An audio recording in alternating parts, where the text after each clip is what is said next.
tu dia. Jadi tuan, bila itu yang dia dengar, rupanya peristiwa itu cukup memberi kesan pada jiwa. Maknanya cari Tuhan dalam keadaan rehat, dalam keadaan bersenang suka begitu, menyebabkan ia melepaskan jubah kebesarannya, lalu memakai pakaian-pakaian guni, iaitulah salah satu kalimah sufu, pakaian yang diperbuat daripada bulu binatang, sehingga menjadilah kalimah itu terbit darinya kalimah tasawuf, yakni orang memakai pakaian bulu, tasawuf. Ini asalnya Ibrahim bin Adham ni tuan, dia jadi orang sufi ataupun orang yang melepaskan kebesaran, kemudian duduk dan tunduk dia, memikirkan kebesaran yang sebenar, itulah Allah Azza wa Jalla. Ini Ibrahim bin Adham. Bahkan kalau kita baca antara kisah dia yang terkenal, pernah satu kali dia berjalan dengan murid dia melintasi satu rumah yang besar. Rumah ni rumah besar. Lalu murid-muridnya semua tengok rumah tu, tengok, dan mereka takjub. Tetapi Ibrahim bin Adham dia tak paling, dia tengok ke depan saja. Dan dia dengar murid-muridnya puji rumah tu. Besarnya rumah ni, mesti mahal ni, pitih nak boleh ke perhabis setara ni rumah ni. Waktu orang lain pula kata, rumah sampai 3 tingkat, berapa hutang dengan bank ni ya? Contohnya begitulah. Maknanya orang cakap tentang rumah. Tetapi tuan, Ibrahim bin Adham ni dia tak tengok ke rumah tu, dia tengok ke depan saja. Sebaik saja sampai ke tempat mereka nak pergi, waktu dia dan muridnya berehat, lalu dia nasihat muridnya. Apa dia kata? Kamu semua membantu tuan rumah itu masuk neraka. Terkejut murid. Dia kata sebab apa?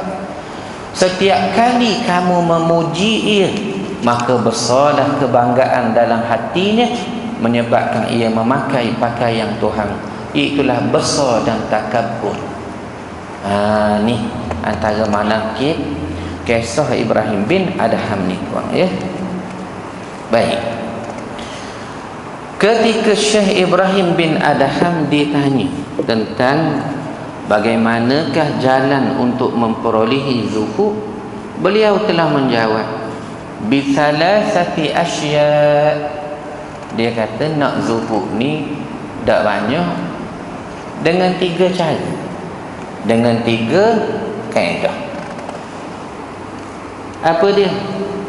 Pertama, ra'aitul qabra mauhishan wa laysa ma'i mu'nis. Aku melihat kubur itu mengerikan, dan aku yakin aku belum ada penolong dari kengerian di dalam kubur. Maknanya bagi orang boleh ingat kubur, kubur tu tempatnya sempit, kubur tu adalah petinya amal, seperti katanya syair Arab. Kubur tu tempat kita memetik segala amalan yang telah kita buat dulu, sementara tunggu balasan sebenar di akhirat nanti. Maka menyebabkan bila ingat ke kubur, orang jadi zuhud terhadap dunia.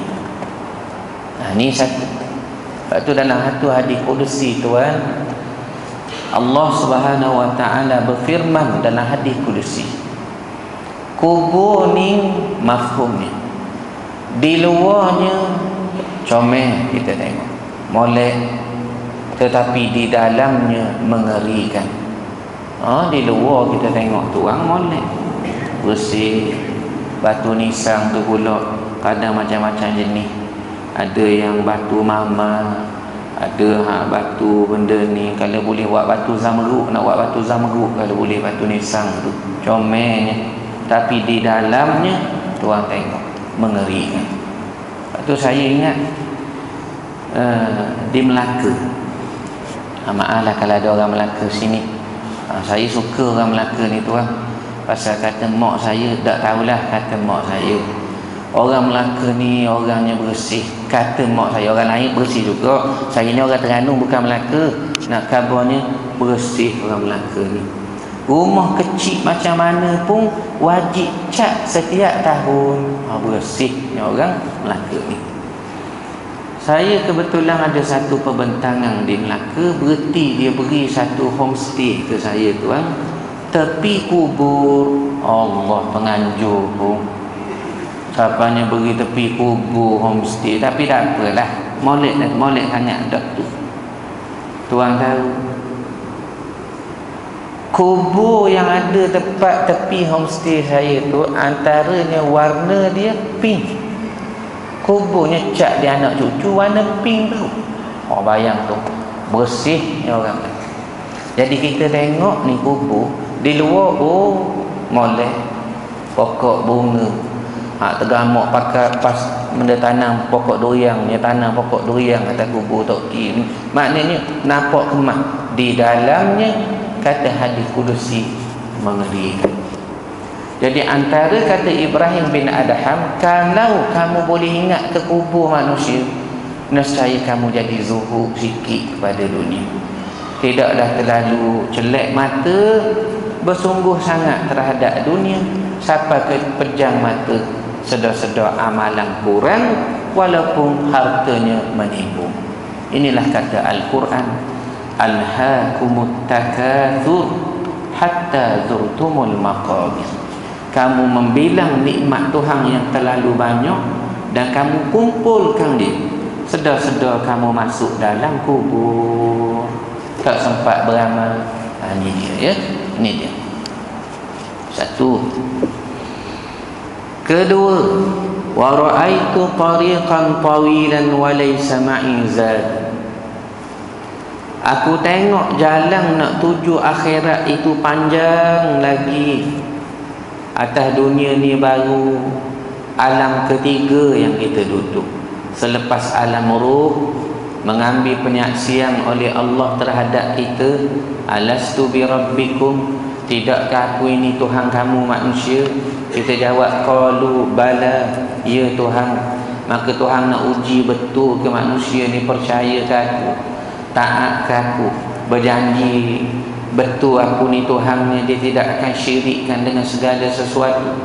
Maka diuji Tuhan di atas ke dunia melalui alam kedua, alam rahim ibu. Cukup masa alam ketiga kita, alamnya ad-dunya, dunia. Apa maksud dunia?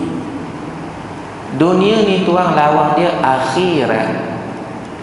Akhirat maksudnya yang akhir, ad-dunya maksudnya yang dekat. Makna sekarang. Nak pergi ke hak akhir, kena ada hak sekarang. Jadi sekarang ni kita duduk, belum lagi dipanggil akhir, kesudahan. Maknanya yang kita kumpul sekarang belum tentu menjadi kesudahan untuk kita. Rumah kita banyak, walaupun orang cerdik pandai kata, lah Ustaz, rumah saya banyak pun saya nak tidur berapa rumah satu malam? Serumah juga. Kereta saya banyak Ustaz, numpah ke belakang, tolong orang lain, hak saya belakang. Berapa kali kita nak naik satu-satu masa, berapa buah kita nak naik? Ini kena cerdiknya orang. Rupanya tuan, bukan kesudahan itu. Tetapi kalau orang boleh fikir begini, saya ni PT banyak, memang saya nak, sebab saya nak tolong orang. Itu dipanggil orang ingat akhirat ni. Saya ni Ustaz beli kereta sampai panjang gini ni, Ustaz tengok, Ji, ni kereta ke bah mini ni? Oh maaf Ustaz, bah mini. Baik. Yang tuan beli tu kerana nak pergi tumpang orang di masjid, atau orang sakit, jiran sakit tengah malam, nak ngunduh kereta, nak usung buat di hospital. Tuan telah fikir akhirat pun. Maknanya guna dunia yang dekat, yang sekejap ini, untuk kepentingan akhirat yang akhir itu, itu dipanggil zuhud. Orang zuhud. Sebab itu kata Imam Malik, zuhud bukan bermaksud kamu tidak ada harta. Bukan. Metang zuhud, harta tak ada. Kerja molek-molek Jaking Putrajaya berhenti. Pakai baju kedua, selipar lain sebelah, hijau sebelah, biru sebelah, dak jalan dak. Kata apa tu? Zuhud. Ni bukan zuhud, ni kedeku. Zuhud lain. Zuhud hartanya ada tetapi ia cerdik. Hartanya banyak tetapi dia tukar kepada pahala di akhirat.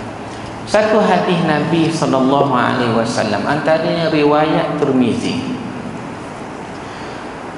Hadis ni sebut ni lebih kurang mafhum dia. Nabi pernah bertanya kepada sahabat.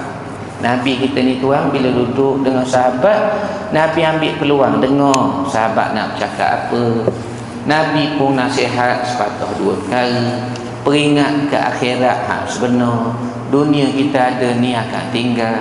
Apa yang telah berlalu bermakna hari kamu telah pun habis. Bertambahnya umur bermakna semakin dekat pertemuan kamu dengan Tuhan. Kita celak mata pagi tadi, oh hari ni sudah 8,000 bulan Ustaz ya. Ya. Makna semakin dekat dah kita ni nak jumpa Tuhan. Kemarin lambat sehari, minggu lepas lewat seminggu, hari ini semakin dekat, besok semakin dekat, lusa belum tentu. Entah-entah kita kau mati 2 hari lepas tuan. Kawan saya Terengganu, kawan saya di Terengganu, umur baru lagi, umur dah 32 dah. Umur sudah 32, tua dah. Tuan-tuan muda lagi, tuan-tuan baru 73. Kawan saya ni sudah 32 dah, tua sangat. Berkahwin baru dapat anak. Anaknya perempuan.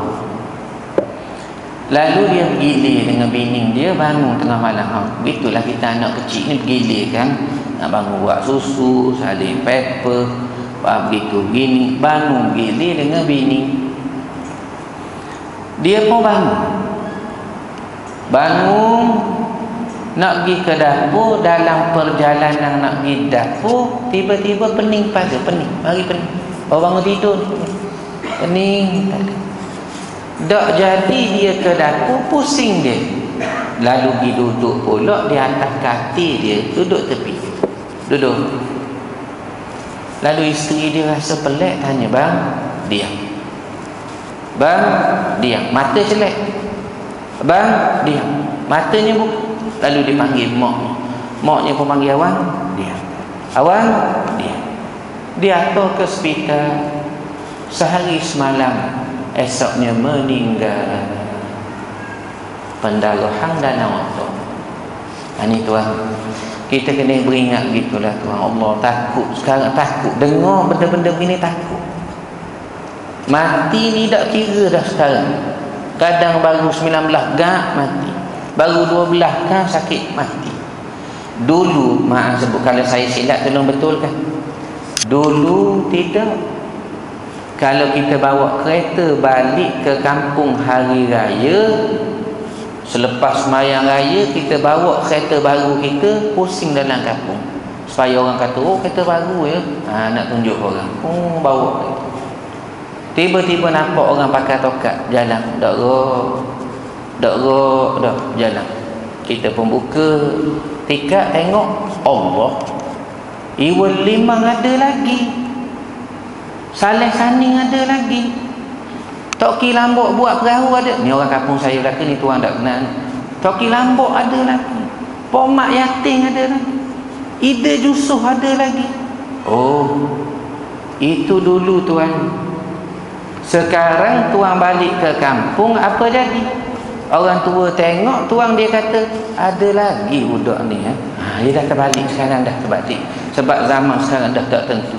Budak muda mati dulu, malam Jumaat bawa Yasin tak dan nak baju Melayu, ni perihnya motor kuat-kuat nak pergi baca Yasin masjid negeri, berlanggar mati.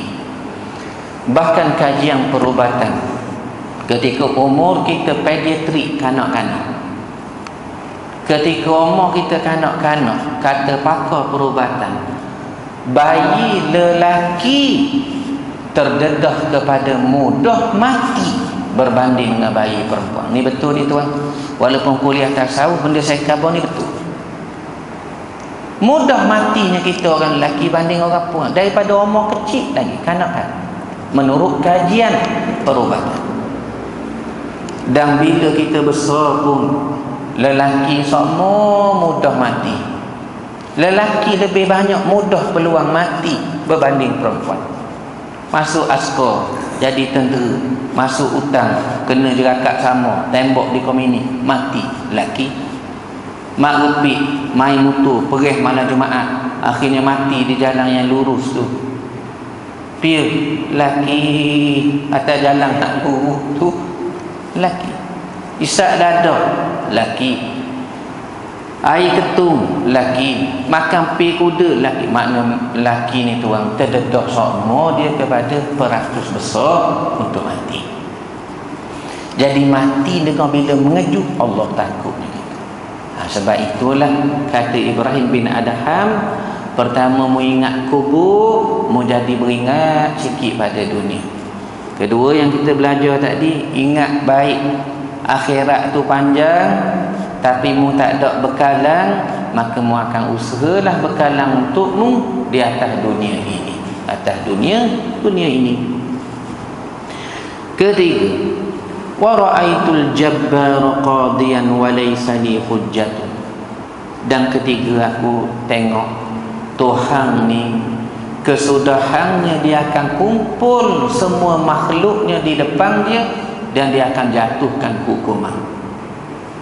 Betul, awak terlepas dulu tembok orang, sekarang tak boleh nak terlepas lagi. Betul, dulu awak terlepas tak kena apa-apa hukuman awak naya korang, sekarang awak tak boleh lepas lagi. Maknanya apa saja manusia buat di dalam hukuman Tuhan, kalau tidak ada istighfar, kalau tidak belum kita minta maaf, ampun sebagainya, maka Tuhan akan menjadi qadi hukum pada kita.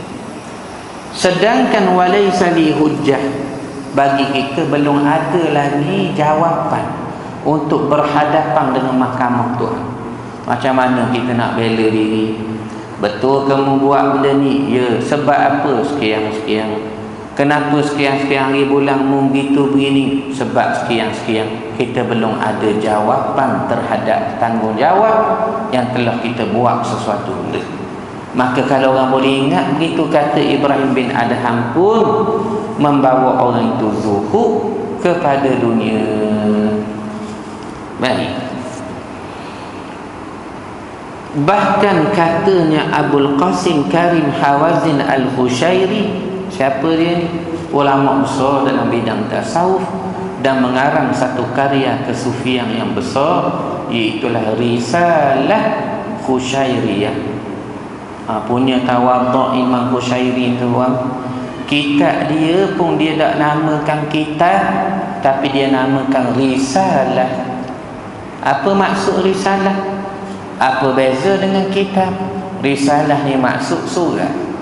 Surat 2-3 keping, itu dia panggil risalah. Jadi dia kata ni bukan kitab ni, yang aku buat ni surat saja. Punya Tawadhu' tuan Imam Hushairi. Kita hari ni baru buat buku tu pun bukan kita buat, kumpul sikit kata ulama tu, imam ni kata, orang alim tu sebut, hak ni susun, kita susun dalam buku, kita kata kita buat buku dah. Dan kita dakwa pula saya 20 butir buku dah. Tuan-tuan jangan main-main dengan saya ni. Jangan sekali punya gongnya kita perangai tuduh siapa ketara tu sekali. Padahalnya kata Imam Fakhruddin Ar-Razi, walam nastafid min bahtina tulu amrina siwa an jama'na fihi qila wa qala. Sebenarnya apa yang kita buat tuan adalah hanya kumpul kata orang itu, orang ni sebut guana, ulama ni kata apa, orang alim tu kata apa, kita bukukan. Itu saja kerja kita. Bukan kata alim besar tidak. tapi punya tak malu, kita mengaku kita dah buat kitab, buat buku. Jangan sampai begitu, biar ada rendah diri sikit. Bila kita rendah diri, nescaya orang malu kita. Bila kita besar diri, orang pun tengok nama je ustaz apa ni. Itu dia. Ya, kena beringat itu. Firman Allah, kul mata'ud dunya qalilun wal akhiratu khairul liman ittaqa.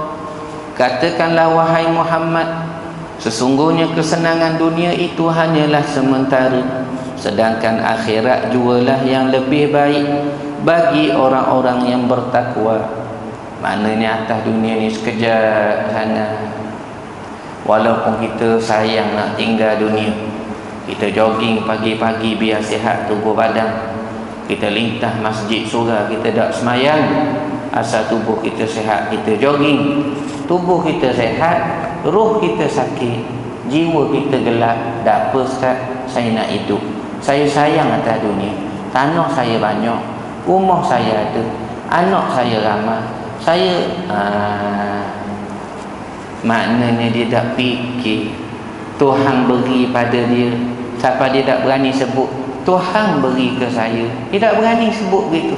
Yang dia sebut tanah saya, bini saya, pitih saya, rumah saya, kereta saya. Dia zikir begitu. Lalu bila ditimpa sakit dia, baru dah dia sebut Tuhan. Nak beralih badan atas katil hospital, Allahu Akbar, baru disebutnya Tuhan. Itu dia.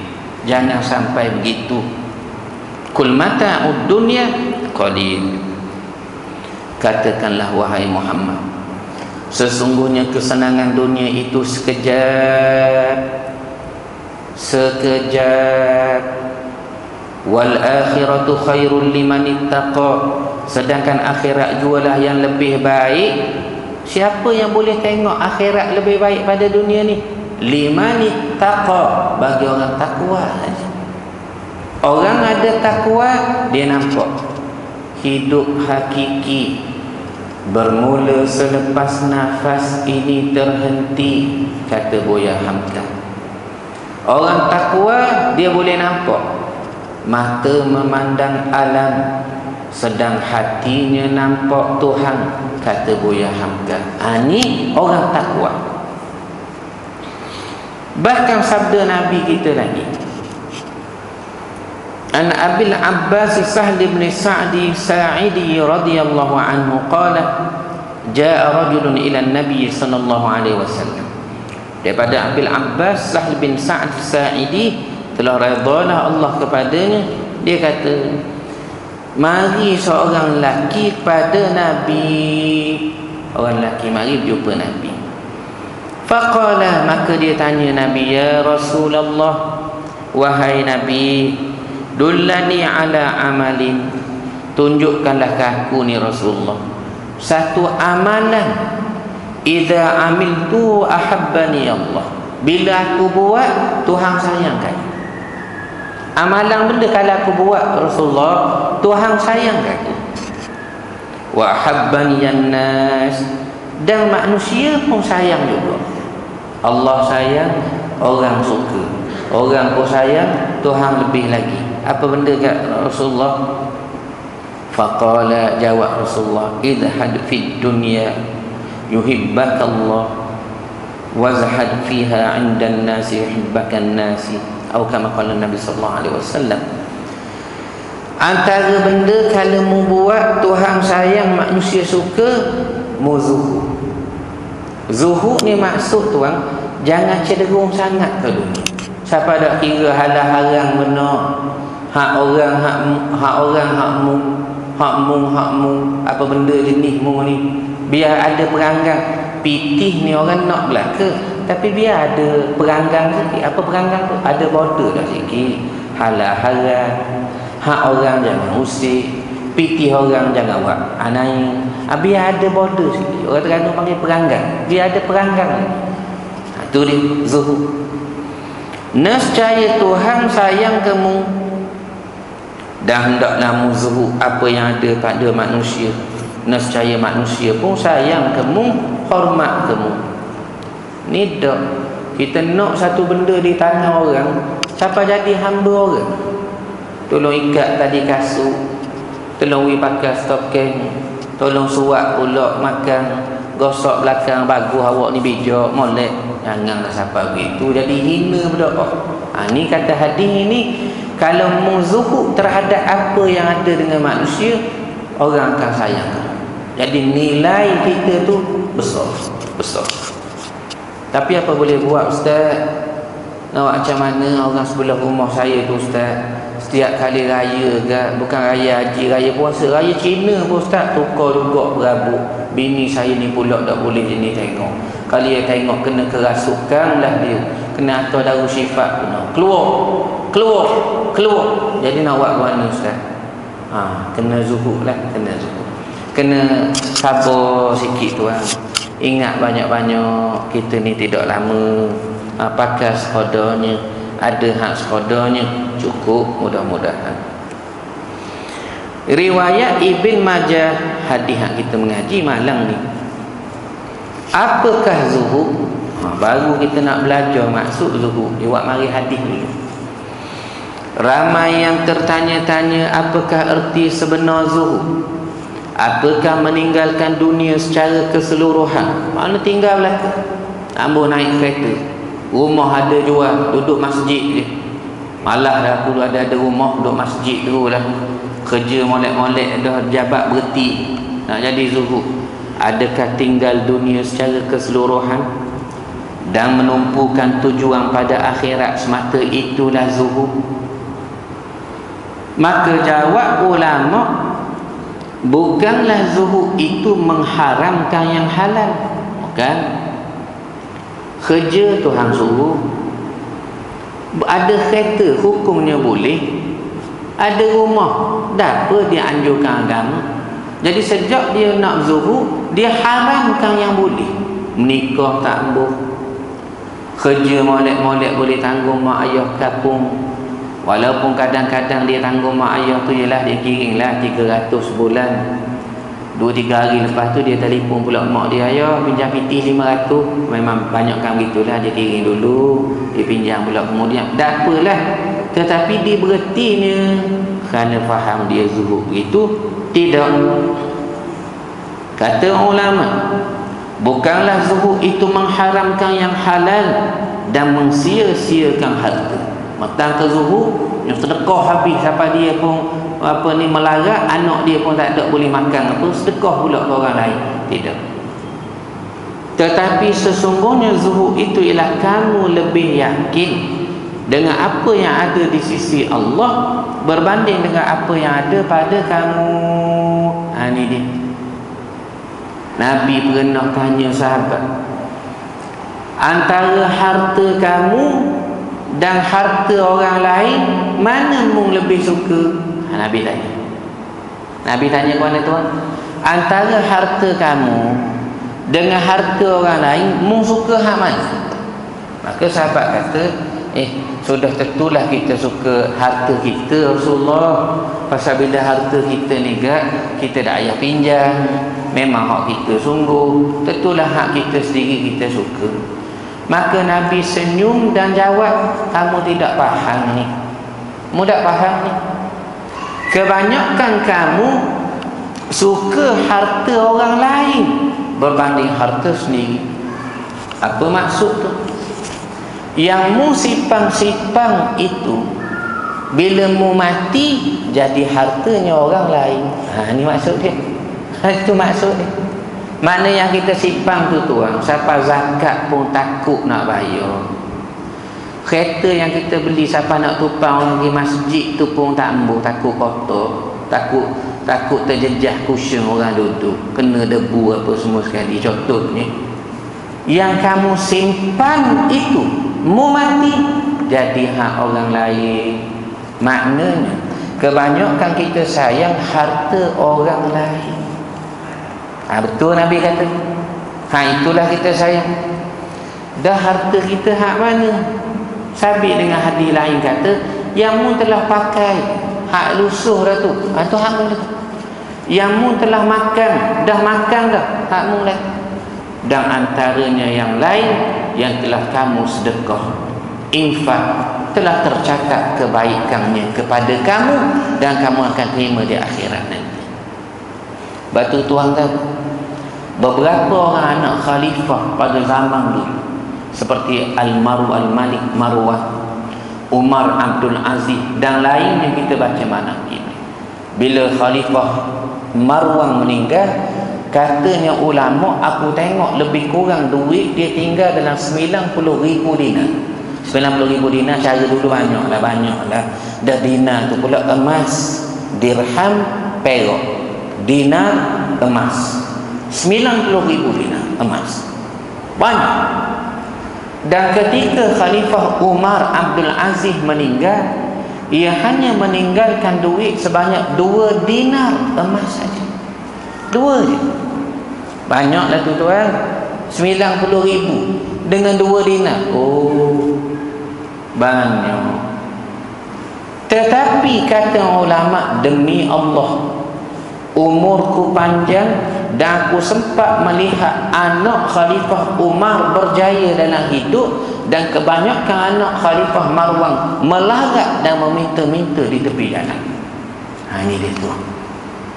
Ini bagaimana orang serah kerjaan ke Tuhan, rezeki, tawakal itu. Tetapi apa boleh buat? Dan kita sekarang bergantung piti. Tak ada piti, no money, no talk. Kita duduk kata begitu. Mu tak ada piti, jangan bercakap panjang. Mu tak ada, yelah, memang dunia kita sekarang dunia piti. Lagi bila air pun piti, nak ni pun piti. Akan datang tuan barangkali nak duduk soft pertama dalam masjid pun kena ejah piti juga. Tak imam, saya bayar 500, tolong simpang tempat saya ujung dekat ekong tu. Gitu. Agak saya akan datang, wallahualam lah. Baik,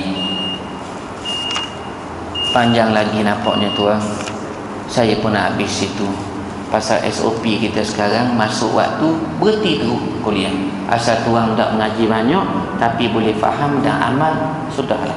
Kita akan sambung di masa akan datang. Wallahu ta'ala a'lam.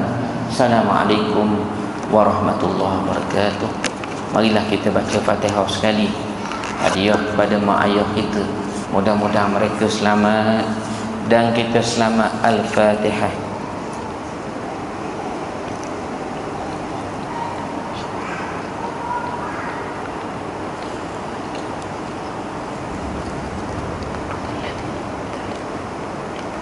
Wallahu ta'ala a'lam.